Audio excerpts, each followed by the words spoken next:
नमस्कार दोस्तों, पहलवान गुरुदीन ग्रुप ऑफ कॉलेज में आपका स्वागत है।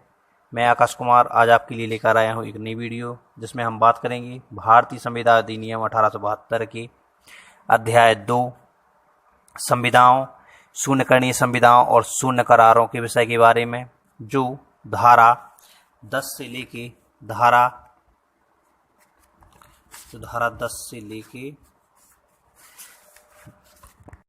धारा 30 तक विस्तार पूर्वक वर्णन किया गया है। धारा 10 कौन सी करार संविदाएं हैं? सब करार संविदाएं हैं यदि वे संविदा करने के लिए सक्षम पक्षकारों की स्वतंत्र सम्मति से किसी विधिपूर्ण प्रतिफल के लिए और किसी विधिपूर्ण उद्देश्य से किए गए हैं और एतद् द्वारा अभिव्यक्ततः शून्य घोषित नहीं किए गए हैं।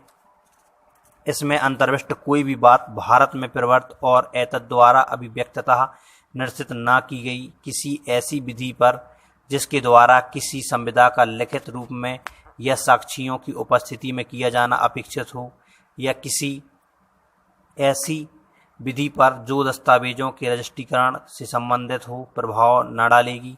धारा 11 संविदा करने के लिए कौन सक्षम है?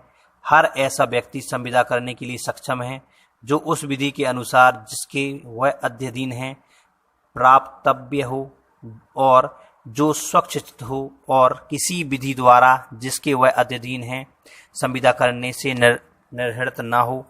धारा 12 संविदा करने के प्रयोजनों के लिए स्वस्थचित किया है। कोई व्यक्ति संविदा करने के प्रयोजन के लिए स्वस्थचित कहा जाता है यदि वह उस समय जब वह संविदा करता है उस संविदा को समझने में और अपने हितों पर उसके प्रभाव के बारे में युक्ति संगता निर्णय लेने में समर्थ है। जो व्यक्ति प्रायः विकृचित रहता है किंतु कभी कभी स्वस्थचित हो जाता है, वह जब स्वस्थचित हो तब संविदा कर सकेगा। जो व्यक्ति प्रायः स्वस्थचित रहता है किंतु कभी कभी विकृचित हो जाता है, वह जब विकृचित हो तब संविदा नहीं कर सकेगा। दृष्टांत पॉइंट नंबर का कहता है, पागल खाने का एक रोगी जो अंतरालों में स्वस्थचित हो जाता है उन अंतरालों के दौरान में संविदा कर सकेगा। धारा 13 संपत्ति की परिभाषा। दो या अधिक व्यक्ति सम्मत हुए तब कहे जाते हैं जबकि वे किसी एक बात पर एक ही भाव में सहमत होते हैं। धारा 14 स्वतंत्र सम्मति की परिभाषा। सम्मति स्वतंत्र तब कही जाती है जबकि वह पॉइंट नंबर 1 ना तो धारा 15 में यथा परिभाषित प्रपीड़न द्वारा कारित हो, पॉइंट नंबर 2 ना धारा 16 में यथा परिभाषित असम्य असर द्वारा कारित हो, पॉइंट नंबर 3 ना धारा 17 में यथा परिभाषित कपट द्वारा कारित हो, धारा 14 ना धारा 18 में यथा परिभाषित दुरुपदेशन द्वारा कारित हो, 15 ना भूल द्वारा कारित हो। किंतु यह बात धाराओं 20, 21 और 22 के उपबंधों के अधीन है। सम्मति ऐसे कार्य तब कही जाती है जबकि वह ऐसा प्रपीड़न, असम्यक असर, कपट, दुरुपदेशन या भूल न होती तो न दी जाती। 15 धारा 15 प्रपीड़न की परिभाषा दी गई है। प्रपीड़न इस आशय से कि किसी व्यक्ति से कोई करार कराया जाए, कोई ऐसा कार्य करना या करने की धमकी देना है जो भारतीय दंड संहिता 1860 का 45 द्वारा निषिद्ध है, अथवा किसी व्यक्ति पर चाहे वह कोई हो प्रतिकूल प्रभाव डालने के लिए किसी सम्मति या विधिपूर्ण निरोध करना या निरोध करने की धमकी देना।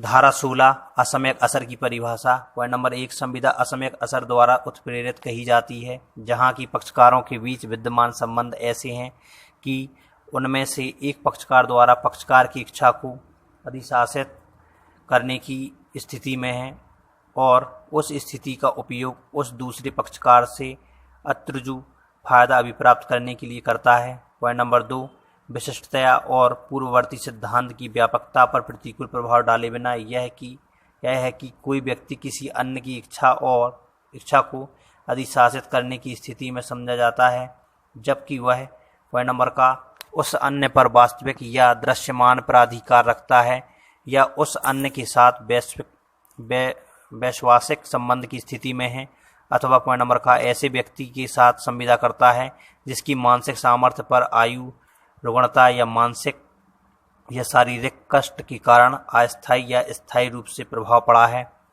पॉइंट नंबर 3, जहाँ की कोई व्यक्ति जो किसी अन्य की इच्छा को अधिशासित करने की स्थिति में हो उसके साथ संविदा करता है और वह संव्यवहार देखने से ही या दिए गए साक्ष्य के आधार पर लोकात्मा विरुद्ध प्रतीत होता है, वहाँ यह साबित करने का भार की ऐसी संविदा असमयक असर से उत्प्रेरित नहीं की गई थी, उस व्यक्ति पर होगा जो उस अन्य की इच्छा को अधिशासित करने की स्थिति में था।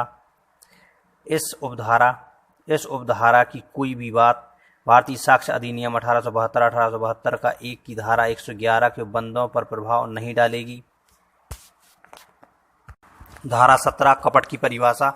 कपट से अभिप्रेत है और उसके अंतर्गत आता है निम्नलिखित कार्यों में से कोई भी ऐसा कार्य जो संविदा के एक पक्षकार द्वारा या उसकी मौनानुकूलता से या उसके अभिकर्ता द्वारा संविदा के किसी अन्य पक्षकार की या उसके अभिकर्ता की प्रवंचना करने के आशय से या उससे संविदा करने के लिए उत्प्रेरित करने के आशय से किया गया हो। नंबर 1, जो बात सत्य नहीं है उसका तथ्य के रूप में उस व्यक्ति द्वारा सुझाया जाना जो यह विश्वास नहीं करता है कि वह सत्य है। पॉइंट नंबर 2, किसी तथ्य का ज्ञान या विश्वास रखने वाले व्यक्ति द्वारा उस तथ्य का सक्रिय छुपाया जाना।